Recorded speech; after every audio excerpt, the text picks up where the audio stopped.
This is the first interview with a philosopher, Roger White, my colleague in the Department of Linguistics and Philosophy. I hope you'll find this and the other interviews helpful.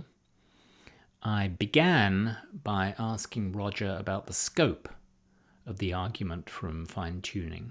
Let's grant that it supports the conclusion that the universe has a creator, but that falls far short of the traditional conception of God. The creator of the universe need not be all-powerful, let alone benevolent, or have a plan for mankind. So is that the best that the fine-tuning argument can deliver? Yeah, so it's a fair question. I mean, of course, a lot's going to hinge on what we think it is for an argument to deliver something or support something. If we're thinking of it as establishing a conclusion, well, that's a tall order for this sort of speculative philosophical argument anyway. I take it maybe the sort of, maybe can illustrate the sort of question you're asking, like if my laptop was missing or it's not where I left it, and I said, well, that supports the hypothesis that a right-handed burglar was in my house. And you might think, what do you mean, why a right-handed burglar? It supports that there was a burglar, but doesn't speak to the question of whether he's right or left-handed, even though maybe most burglars are right-handed. But if we're thinking, well, what is it for something to support something? It's just to lend credibility to it, to make it somewhat more likely than it was before. Then my missing laptop does make it more likely, the hypothesis that there was a right-handed burglar in the house. Now, of course, it's an odd way to express myself in saying, in bringing that into it there. But I mean, you might be interested in the hypothesis that there was a right-handed burglar, maybe because you have a certain candidate in mind who happens to be right-handed. Now, of course, the considerations in evaluating the hypothesis are going to go well beyond the fact that my laptop is missing.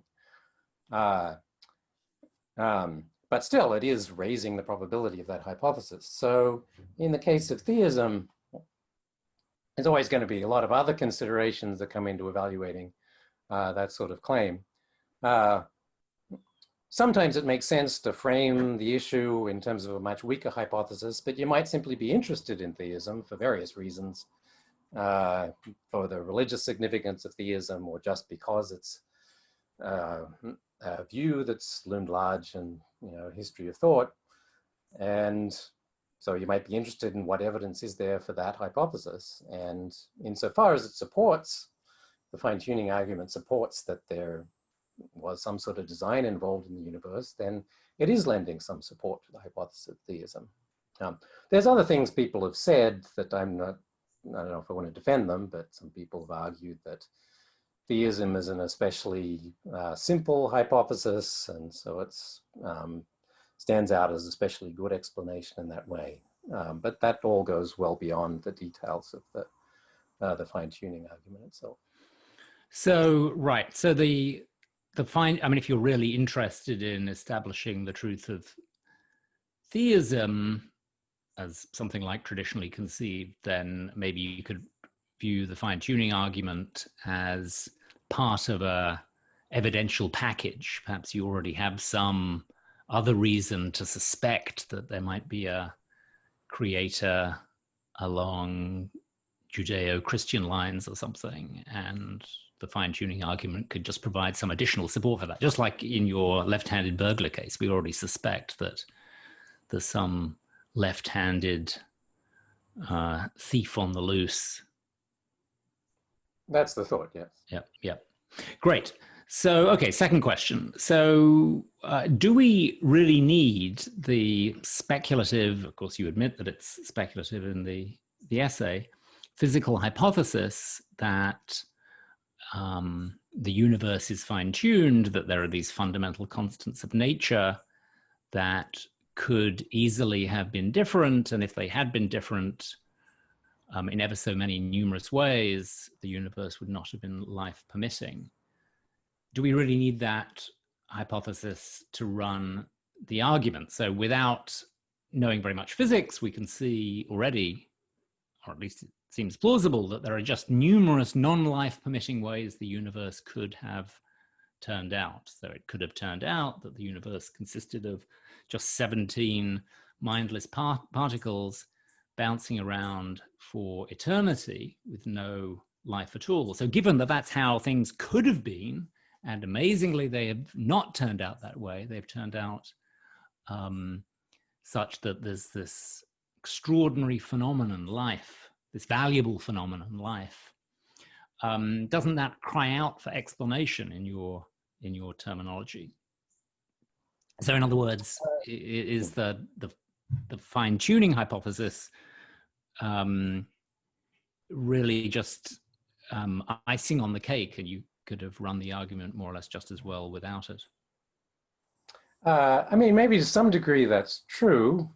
I take it, the idea is supposed to be that facts about fine-tuning enhance the case considerably. Now, maybe that's brought out, one way of thinking about this in terms of analogies. So I started, I think, the essay with a story about bombs connected to some dials and stuff. If there just happened to be some bombs nearby, we might be struck by the fact that they didn't go off, but then it would be harder to know how to assess that, because it's harder to know, well, how likely was it for them to go off anyway? Maybe they were just sitting there in a stable state and they didn't have much chance of going off. If I learned that there was one dial connected and that dial had to be in a very specific position, and then there was another dial and each of these had to be set very specifically, intuitively that should give you the sense that there's a much more urgent question as to why were these dials set exactly like that. And the more technical way of going into that is that we get more of a grip on the probabilities. While something's needing an explanation, it's not sufficient for something to be improbable. Insofar as something does require an explanation, that sort of explanatory need is more urgent, the more unexpected it is. So the more we learn about the stringency of the conditions that are required for life, if we realize that there's a whole lot of different conditions that have been slightly different, it means that it couldn't have easily come about, and it would have been, it's highly unlikely that things turned out the way that they did. In each of these cases, each of the analogous cases, I think when you make the probabilities more extreme, the force of the argument is increased.